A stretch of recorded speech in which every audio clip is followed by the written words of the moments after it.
স্বাগত সংবাদ সন্ধ্যায়, সাথে আছি তাসনিমে জান্নাত অর্থী এবং আমি মুজাহিদুল ইসলাম। আর শুরুতেই জানাবো প্রধান শিরোনাম।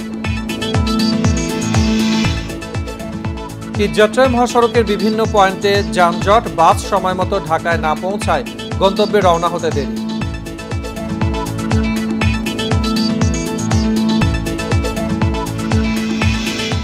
ট্রেনে ঈদযাত্রায় স্ট্যান্ডিং টিকিটে পূর্ণ সব বগি, ট্রেনে উঠতে টিকিটধারীদের ভোগান্তি, সময় মতোই ছাড়ছে ট্রেন।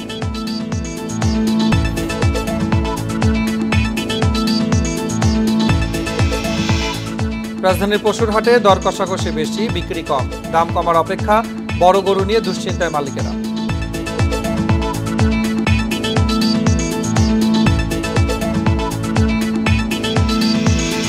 ঈদে লক্ষাধিক চামড়া সংগ্রহের লক্ষ্য ব্যবসায়ীদের, লবণের দাম নিয়ে কারসাজি ঠেকানোর দাবি আড়তদারদের।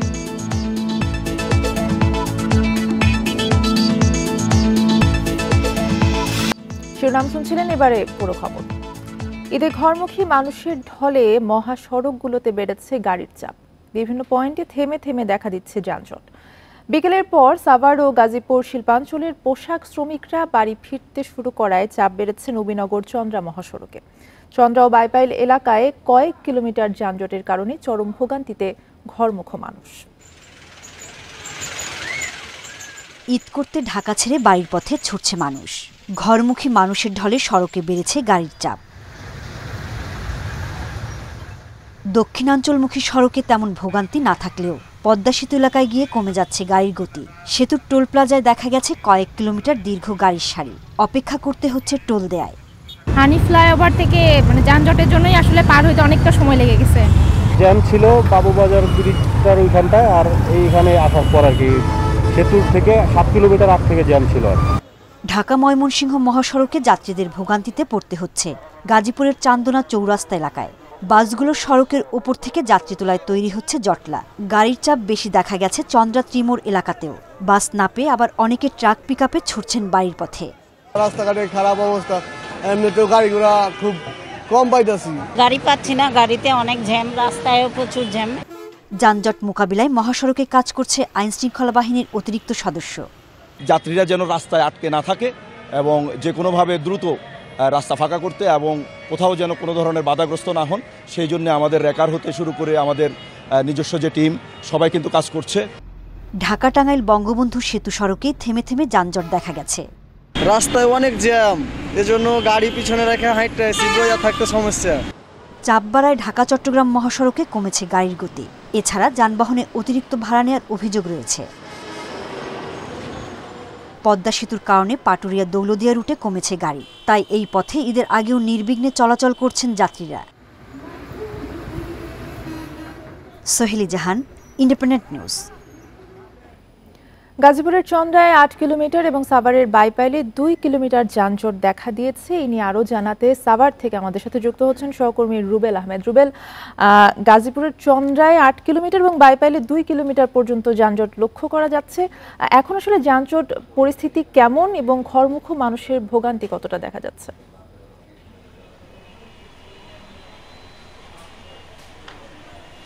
দেখুন, আপনি যেমনটি বলছিলেন, গাজীপুরের চন্দ্রা কেন্দ্রিক 8 কিলোমিটার অংশে যানজট তৈরি হয়েছে। সেই যানজট কিন্তু গাজীপুরের চন্দ্রা থেকে একদম যে আশুলিয়ার যে মুজার মিল এলাকা রয়েছে সেইখান পর্যন্ত কিন্তু উত্তরবঙ্গ গামী লেনে কিন্তু তীব্র যানজট তৈরি হয়েছে। সেখানে প্রায় 8 কিলোমিটার অংশ। এবং বাইপাইল যে ত্রিমোড় রয়েছে, সেই ত্রিমোড় কেন্দ্রিক কিন্তু আমরা দেখতে পেয়েছি যে বাইপাইল ত্রিমোড় থেকে পল্লী বিদ্যুৎ বাস স্ট্যান্ড পর্যন্ত প্রায় 2 কিলোমিটারের মতো যানজট তৈরি হয়েছে। এই যানজট পরিস্থিতি কিন্তু আজকে দুপুরের আগ পর্যন্ত কিন্তু অনেকটাই স্বাভাবিক ছিল এই সড়কে যান চলাচল। কিন্তু দুপুরের পর থেকে যখন সাভার এবং গাজীপুর শিল্পাঞ্চলের বেশিরভাগ অর্থাৎ প্রায় 95% পোশাক কারখানাতে কিন্তু আজকে ঈদের ছুটি শুরু হয়ে গেছে। এরপরে কিন্তু আমরা দেখতে পেয়েছি উত্তরবঙ্গগামী যে সকল মানুষরা রয়েছে, ঘরমুখী মানুষ, তারা কিন্তু একযোগে এই সড়কে নেমে এসেছে। এরপরে কিন্তু আমরা দেখতে পেয়েছি গাজীপুরের চন্দ্রা এলাকাতে অতিরিক্ত যাত্রী এবং যানবাহনের যখন চাপটি তৈরি হয়, তারপরে কিন্তু সেই অতিরিক্ত যাত্রী এবং যানবাহনের চাপের কারণে যে একটি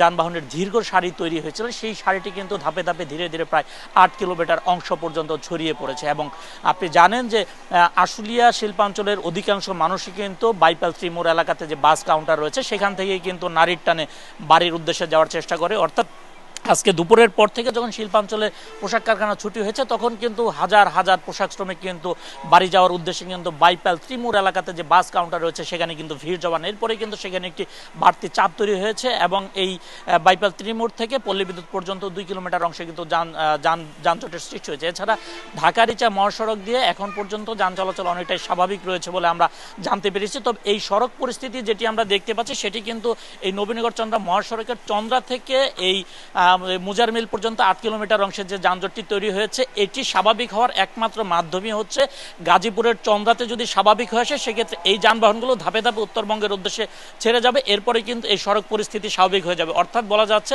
গাজীপুরের চন্দ্রাতে যদি অতিরিক্ত তদারকি করা হয় এবং সেখান থেকে যানবাহনগুলো যদি উত্তরবঙ্গের উদ্দেশ্যে ছেড়ে দেওয়া যায় তাহলে কিন্তু এই সড়কের পরিস্থিতি একদম স্বাভাবিক হবে। ধন্যবাদ আপনাকে। রুবেল আহমেদ জানাচ্ছিলেন সাভার থেকে। আগাম টিকিটের বাস যাত্রীদের বাড়ি ফেরায় স্বস্তি থাকলেও বেলা 11টা থেকে বাড়ে ভোগান্তি। জ্যামের কারণে বাস সময় মতো কাউন্টারে না আসায় অপেক্ষা করতে হচ্ছে 2 থেকে 3 ঘন্টা। টিকিট না কাটা যাত্রীরাও পাচ্ছেন না গন্তব্যের টিকিট, ঘুরছেন এক কাউন্টার থেকে অন্য কাউন্টারে। মহাখালী বাস টার্মিনালে ময়মনসিংহের গাড়ির অপেক্ষায় বেসরকারি চাকরিজীবী AHM ইউনুস 2 ঘন্টারও বেশি সময় অপেক্ষা করেও পাননি কাঙ্ক্ষিত বাসের টিকিট। প্রায় 4 ঘন্টা পর্যন্ত আপনার প্রচুর গাড়ি, প্রায় 20টার মতো গাড়ি অ্যাডভান্স টিকিট দেওয়া ছিল, কিন্তু ওনাদের অ্যাভেলেবেল গাড়ি ছিল না। তো পরে ফেরত গেছি। আজকে সকাল 8:45 থেকে এখনও পর্যন্ত ওয়েট করছি প্রায় 2 ঘন্টার মতো, এখনও টিকিট পাইনি। কল্যাণপুর বাস কাউন্টারে 3 ঘন্টারও বেশি সময় পরিবার নিয়ে অপেক্ষায় শওকত আলী। জানেন না কখন উঠতে পারবেন বাসে। অন্যরাও জানালেন ভোগান্তির কথা। ওদের কোনো পাত্তাও নেই। ওরা বলছে আমরা যাচ্ছি দেখতে, গেছে তো গেছেই, প্রায় 1.5-2 ঘন্টা এই যে সমস্ত লোক, হ্যাঁ আমরা এখানে ছেলে মেয়ে নিয়ে সমস্ত এরা অপেক্ষা করতেছে। এটা তো অনলাইন বেস না, টোটালি অফলাইন, সিরিয়ালে দাঁড়ায় থাকতে হচ্ছে আর কি। না, ভোগান্তি তো থাকবেই। ঈদের সময় যাইতে গেলে ভোগান্তি থাকবেই। ভোগান্তি মনে করলে তার ঈদের ফ্যামিলির সঙ্গে ঈদ করা যাবে না। নওগাঁ, রংপুর সহ উত্তরাঞ্চলের যাত্রীদের টিকিট অগ্রিম বিক্রি হয়েছে রোববার পর্যন্ত। যারা টিকিট কাটেননি তাদের ভোগান্তিরও শেষ নেই। কাউন্টার সংশ্লিষ্টরা বলছেন অগ্রিম টিকিটের যাত্রীর বাইরে এই মুহূর্তে কোনো যাত্রীকেই দেওয়া হচ্ছে না টিকিট। 16 তারিখ সকাল 10টা 10:30টার মধ্যে এর আগে আর কোনো টিকিট কোনো গাড়িতে সিট ফাঁকা না। যদি আমার শিডিউলের পরে যে গাড়িগুলো থাকে তাহলে আমরা অ্যাক্সেস গাড়ি দেওয়া হবে, প্রতি বছর যেভাবে দেই আমরা আর কি। ঈদ যাত্রা নির্বিঘ্ন করতে বাসস্ট্যান্ডগুলোতে BRTA এর ভিজিলেন্স টিম থাকলেও ফিরতি যাত্রী কম আসার অজুহাতে বেশি ভাড়া নিচ্ছে মহাখালী, সায়দাবাদের কিছু বাস কাউন্টার। নুরসেলিনা শিউলি, ইন্ডিপেন্ডেন্ট নিউজ, ঢাকা। স্বজনদের সাথে ঈদ উদযাপনে রাজধানী ছাড়ছে নগরবাসী। এই নিয়ে আরও খবর জানাতে রাজধানীর সদরঘাট লঞ্চ টার্মিনাল থেকে যোগ দিচ্ছেন সহকর্মী আনোয়ার সাদাত নূর। আনোয়ার সাদাত, সাধারণত সন্ধ্যার পরে লঞ্চগুলো ছেড়ে যায়, সেক্ষেত্রে সময় মতো লঞ্চগুলো ছাড়ছে কিনা, যাত্রীর ভিড় কেমন সেখানে এবং সার্বিক ব্যবস্থাপনা সেখানে কেমন দেখছেন?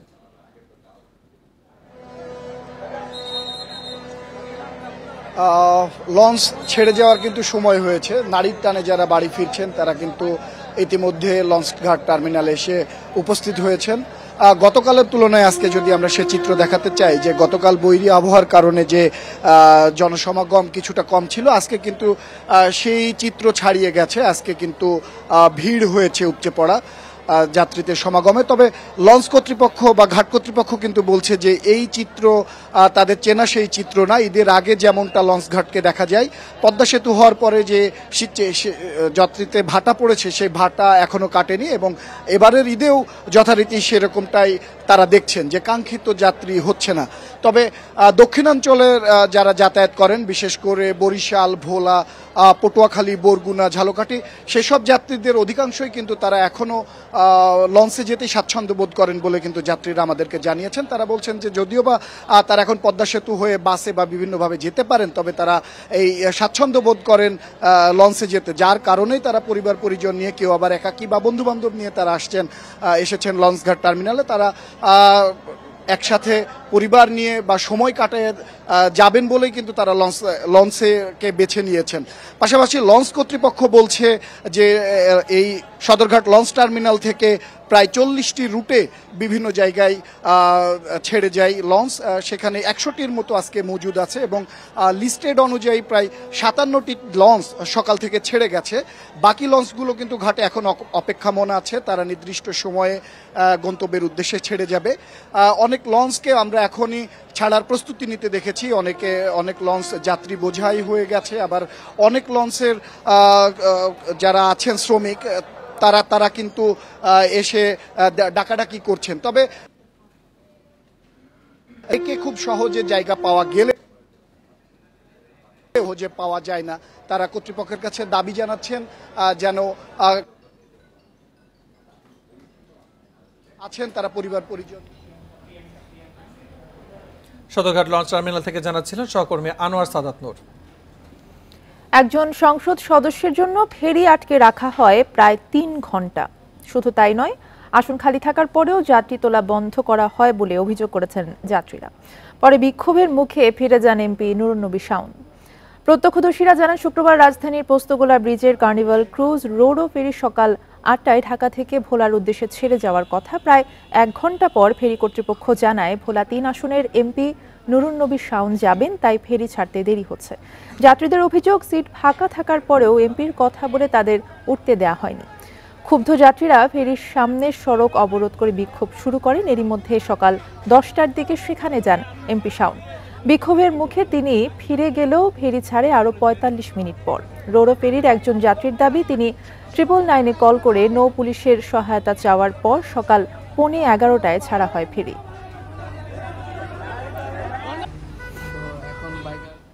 ঈদযাত্রায় অনলাইনে আগাম টিকিট না পেয়ে স্ট্যান্ডিং টিকিটেই ঢাকা ছাড়ছেন অনেকে। গাদাগাদি ভিড়ে লম্বা সময় দাঁড়িয়ে যাত্রাও বাধা হতে পারছে না। তবে চাপ থাকলেও সকালে কমলাপুর থেকে সময় মতোই ছেড়েছে ট্রেন।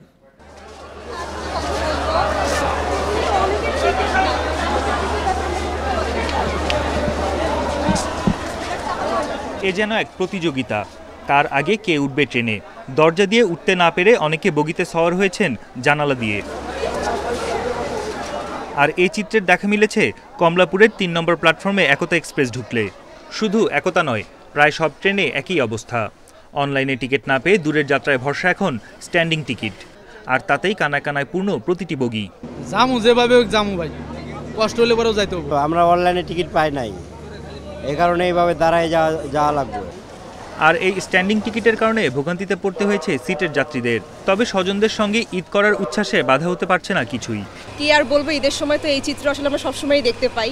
আর যেহেতু আমরা থাকি ঢাকায়, আমরা যেতে হবে একদম রিমোট এরিয়াতে। ব্যবস্থাপনা যা হয়েছে ভালো, কিন্তু আরও বেশি দরকার ছিল। লোক সমাগম, জনসংখ্যা বেশি। স্বাচ্ছন্দ্যে টিকিট পেয়েছি, স্বাচ্ছন্দ্যে যাচ্ছি, সবার সাথে প্রিয়জনের সাথে ঈদ করবো, ভালো লাগছে। এদিকে সব ট্রেনই ঠিক সময় ছেড়েছে জানিয়ে রেলওয়ে বলছে যাত্রীর চাপ সামাল দিতে নেওয়া হয়েছে পর্যাপ্ত ব্যবস্থা। সবগুলো যথাসময় ছেড়ে গিয়েছে এবং এতে করে যাত্রী সাধারণ অত্যন্ত সন্তোষ প্রকাশ করেছেন। সমাজ যাত্রী সাধারণকে নিরাপদে এবং স্বাচ্ছন্দ্যমতোভাবে তাদের নিজ গন্তব্যে পৌঁছাতে পারবো এবং আমাদের সকল প্রস্তুতি সম্পন্ন রয়েছে। ঈদ যাত্রার 3য় দিনে 2 জোড়া বিশেষ ট্রেন সহ মোট 72 জোড়া ট্রেন ঢাকা ছাড়ছে। বন ইবনে কামাল, ইন্ডিপেন্ডেন্ট নিউজ, ঢাকা। রাজধানীর অস্থায়ী হাটে কোরবানির পশুর দর কষাকষি বেশি হলেও বিক্রি কম। তবে সরবরাহ পর্যাপ্ত, বাড়তি দামের কারণে পছন্দের পশু কিনতে হিমশিম খাচ্ছেন এমন কথা নগরবাসীর। অন্যদিকে ছোট থেকে মাঝারি গরুর দিকে ক্রেতার নজর, বিক্রেতাদের দুশ্চিন্তা বড় গরু নিয়ে। ঈদ সোমবার, তাই এখনও রাজধানীর কোরবানির পশুর হাটে শুরু হয়নি ক্রেতা বিক্রেতার তোড়জোড়।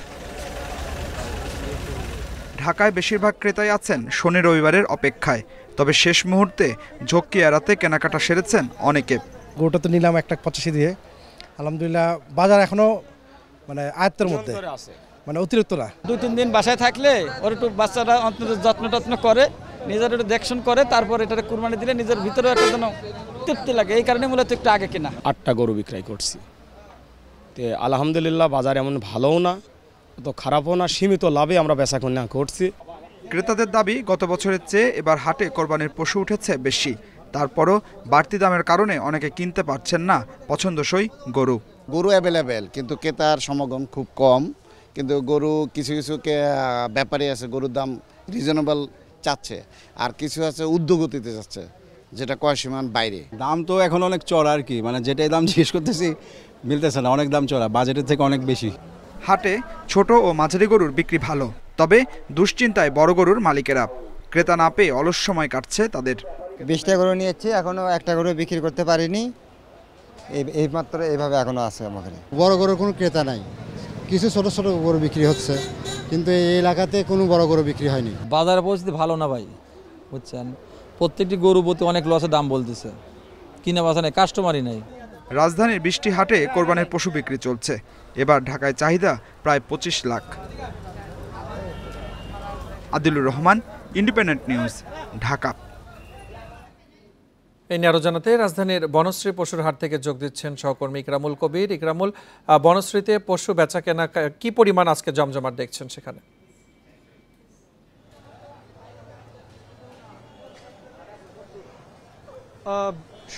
বিকালে যেমনটি বলছিলাম যে আমরা ক্রেতা দেখেছিলাম, এখন কিন্তু আবার চিত্রটা একটু ভিন্ন। এখন কিন্তু সেই যে ভিড়টা একটু আগে দেখেছিলাম সেটা কিন্তু নেই। তো সেক্ষেত্রে বলা চলে অনেকে আসলে এখানে দেখতে এসেছিলেন, মূলত আজকে কেনার উদ্দেশ্যে নয়।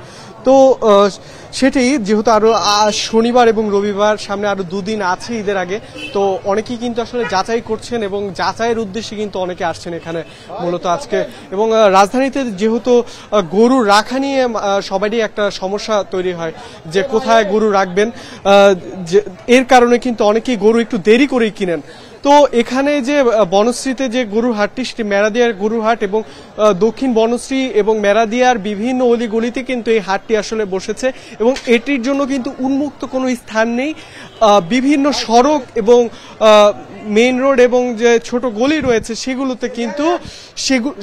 সেগুলোতে কিন্তু হচ্ছে আপনার এই হাটটি বসেছে। প্রচুর গরু রয়েছে, কিন্তু গরুর অনুযায়ী কিন্তু আমরা সে অনুযায়ী ক্রেতা দেখছি না। তবে কিছু কিছু গরু বিক্রি হতে আমরা দেখছি, তবে সে গরু বিক্রি নিয়েও কিন্তু মিশ্র প্রতিক্রিয়া। কেউ বলছেন যে হয়তো আর একটু পরে কিনলে তারা আর একটু কমে কিনতে পারতেন, এবং অনেকে বলছেন যে আমরা দেখছি আরো কিছুদিন অপেক্ষা করি, তারপর আসলে গরুটা কেনা যাবে। তো এখানে আবার বিক্রেতাদের সাথে কথা বলছি, তাদের মতটা আবার ভিন্ন। তারা বলছেন যে তারা মোটামুটি যৌক্তিক দামই চাচ্ছেন, কিন্তু সে অনুযায়ী ক্রেতারা তাদের দাম বলছেন না। তারা তাদের যে দাম যেটি চাচ্ছেন সেটির পেছনে বিভিন্ন যুক্তি দেখাচ্ছেন, তাদের গোখাদ্যের দাম বেড়ে যাওয়া সহ আরো বিভিন্ন খরচ, তো সেটি তারা চাচ্ছেন। অন্যদিকে ক্রেতারাও বলছেন যে তারা দাম ধরে রাখছেন বিক্রেতারা, তো সে অনুযায়ী দরদাম যদি মিলে যায় তখনই কিন্তু আসলে তারা গরু কিনছেন। এবং আজকে আসলে যারা গরু কিনছেন তারা কিন্তু বেশিরভাগই মোটামুটি বাড়ির মালিক যারা রয়েছেন, কারণ তাদের আসলে গরু রাখা নিয়ে জটিলতা বিষয়টা কম। তো সেক্ষেত্রে আমরা দেখেছি। তবে এখানে আমরা সবচেয়ে বড় যে সমস্যাটা দেখতে পাচ্ছি এই মেরাদিয়া গরুর হাটে, যেহেতু এটি সড়কে বসেছে, এখানে যারা স্থানীয় রয়েছে, বিশেষ করে যেহেতু এটি আবাসিক এলাকা, তাদের কিন্তু দুর্গন্ধ এবং তাদের যে চলাচলে কিন্তু বেশ বেগ পেতে হচ্ছে। তারা অনেকেরই আমরা দেখেছি এখানে যে দোকানপাটগুলো রয়েছে তাদের কিন্তু ব্যবসার একটি ক্ষতি হচ্ছে, এবং অনেক দোকানও কিন্তু আমরা দেখেছি তারা অনেকটা বাধ্য হয়ে দোকান বন্ধই করে দিয়েছেন, কারণ দোকানের একদম সামনেই কিন্তু আসলে গরুগুলোকে বাঁধা, এবং এখানে আসলে কোনো অতিরিক্ত লাইটও নেই গরু দেখার জন্য। দোকানের যে আলো, সেই আলোতেই কিন্তু হচ্ছে গরু বেচা কেনা হচ্ছে। এবং এখানে যারা গরুর ব্যাপারী রয়েছেন তাদের জন্য কিন্তু যে সুযোগ সুবিধা অন্যান্য হাটে থাকে, যেমন টয়লেটের যে ব্যবস্থা থাকে, খাবারের যে ব্যবস্থা থাকে, সেই বিষয়গুলো কিন্তু এখানে নেই। যার কারণ এটি কিন্তু কোনো নির্ধারিত কোনো হাট নয় বা কোনো মাঠের মধ্যে কিন্তু হাট নয়, যেহেতু এটি একটি আবাসিক এলাকার সড়কের মধ্যে হচ্ছে। তো এখানে অন্যান্য খাবার, থাকা এবং তাদের যে পয় নিষ্কাশনের যে ব্যবস্থা, ওয়াশরুম, এই বিষয়গুলো নিয়ে কিন্তু বেশ অভিযোগ রয়েছে এখানে। আপনাকে ধন্যবাদ জানাচ্ছি আমাদের সাথে যোগ দিয়ে বিস্তারিত জানানোর জন্য। এবারের কোরবানির ঈদে 1 লাখের বেশি চামড়া সংগ্রহের লক্ষ্য ঠিক করেছেন রাজধানী পোস্তার কাঁচা চামড়ার ব্যবসায়ীরা। তবে লবণের দাম নিয়ে কারসাজি হলে এই লক্ষ্য অর্জন কঠিন হবে বলে মনে করছেন আড়তদাররা। লবণ মিল মালিকদের দাবি, এবার পর্যাপ্ত উৎপাদন থাকায় লবণের সংকট হবে না।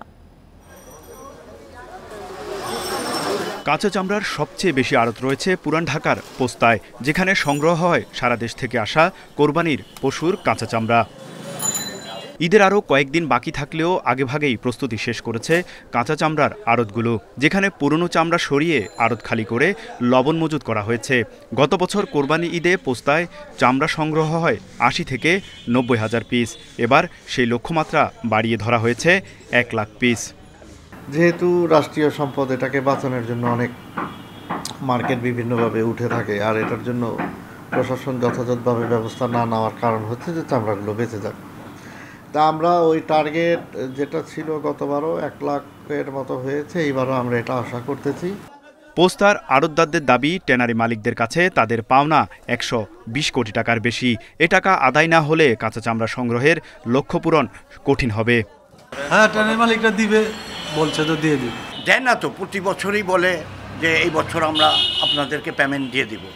প্রতি বছর কোরবানির ঈদে লবণের দাম নিয়ে কারসাজির অভিযোগ নতুন নয়। বিসিক বলছে, চলতি মৌসুমের এপ্রিল পর্যন্ত রেকর্ড ২২,৩৪,০০০ টন লবণ উৎপাদন হয়েছে।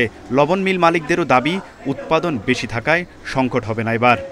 দাম বাড়ারও কোনো সম্ভাবনা নাই। যদি কোনো মিল মালিক যদি দাম বাড়ায় বা কোনো কেউ যদি দাম বাড়ায় বলে, তাহলে স্পেসিফিক বলতে হবে কোন মিল মালিক তার কাছ থেকে বেশি চাইছে। আমরা চিঠি দিয়ে জানিয়ে দিছি যে লবণ জাতীয় স্বার্থে চামড়া সংরক্ষণের জন্য লবণটা প্রাপ্যতা নিশ্চিত করতে হবে। এবং উৎপাদন ওভারফ্লো আছে, এদিক দৃষ্টি দিলে, এদিক নজর দিলে আমার মনে হয় লবণের কোনো সংকট হবে না। যে এই বছরের নেই আগামী বছরের প্রত্যেক বছর যেমন এটার উপরে মনিটরিং সেল বা মনিটরিং করা হয়, তদারকি বাড়িয়ে দেওয়া হয়।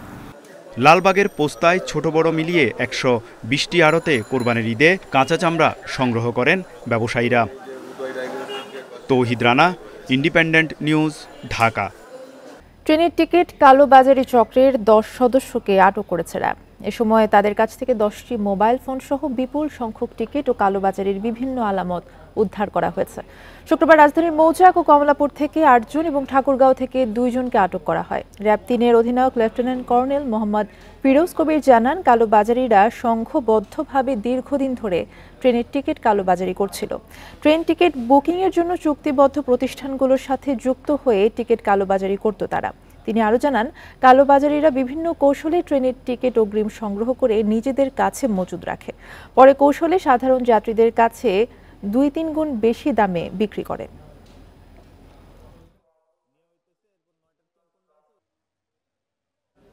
ঝিনাইদহ ৪ আসনের সংসদ সদস্য আনোয়ারুল আজিম হত্যা মামলায় ঝিনাইদহ জেলা আওয়ামী লীগ নেতা কাজী কামাল আহমেদ বাবু ওরফে গ্যাস বাবু দায় স্বীকার করে জবানবন্দি দিয়েছেন। এই মামলায় গ্রেফতার ৫ জনের মধ্যে ৪ জনই দায় স্বীকার করে জবানবন্দি দিয়েছেন। বিকেলে ঢাকার চিফ মেট্রোপলিটন ম্যাজিস্ট্রেট আদালতে জবানবন্দি দেন বাবু। গত রোববার বাবুকে ডিবি পুলিশ আদালতে হাজির করে ১০ দিনের রিমান্ড চায়। শুনানি শেষে আদালত ৭ দিনের রিমান্ডের আদেশ দেয়। তার আগে ঝিনাইদহ শহরের আদর্শপাড়া থেকে গ্রেফতারের পর তাকে ঢাকায় নিয়ে আসে ডিবির একটি দল। এই মামলার অন্যতম আসামি শিমুল ভূঁইয়ার ১৬৪ ধারার জবানবন্দিতে গ্যাস বাবুর নাম উঠে আসে। এই মামলায় গ্রেফতার জেলা আওয়ামী লীগের আরেক নেতা মিন্টু ৮ দিনের রিমান্ডে রয়েছেন। এই ছিল সংবাদ সন্ধ্যায়। এছাড়া ইন্ডিপেন্ডেন্ট টেলিভিশনের সব খবর আর বিস্তারিত জানতে চোখ রাখুন ফেসবুক, ইউটিউব ও এক্সে। ধন্যবাদ এতক্ষণ সাথে থাকার জন্য।